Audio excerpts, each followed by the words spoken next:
नमस्कार. आज आपण दिव्यांग विद्यार्थ्यांबद्दल थोडं जाणून घेऊया. दिव्यांगांचे 21 प्रकार आहेत.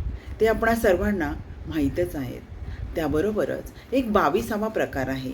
त्यामध्ये ज्या विद्यार्थ्यांना काही शारीरिक व्याधी आहेत, व्याधी म्हणण्यापेक्षा आजार आहेत, ते एखाद्या आजाराशी झुंज देत आहेत.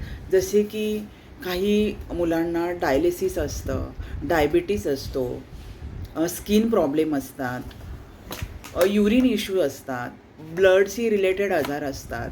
तर हा जो प्रकार आहे हा 22व्या प्रकारात येतो. यामध्ये जे विद्यार्थी येतात त्यांना एज्युकेशनसाठी म्हणजे एक्झामसाठी फॅसिलिटी मिळू शकतात. जसे की सपोज तो मुलगा 10वीला आहे आणि त्या मुलाला असा यापैकी जर आजार असेल तर त्या मुलाला आवश्यकतेनुसार रायटर दिला जातो, जादाचा वेळ दिला जातो आणि जवळचं सेंटरही दिलं जातं. त्यासाठी त्यांनी जी त्यांची ट्रीटमेंट चालू आहे ती सरकारी हॉस्पिटलला करणे गरजेचे आहे.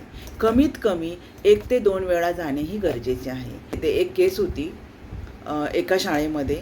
तो विद्यार्थी कॅन्सर ग्रस्त विद्यार्थी होता, परंतु त्याचा प्रस्ताव 2-3 वेळा बोर्डाला पाठवला गेला, परंतु बोर्डाने तो नाकारला. आणि त्यांचं असं म्हणणं होतं की त्यांनी टाटा हॉस्पिटलला जायला पाहिजे. सरकारी हॉस्पिटलला जर ते एकदा तरी गेलेले असेल तर त्यांना त्या सुविधा मिळू शकतात. मग एका मुलाला ती सुविधा मिळालीच नाही, कारण ते टाटा हॉस्पिटलला गेलेच नव्हते.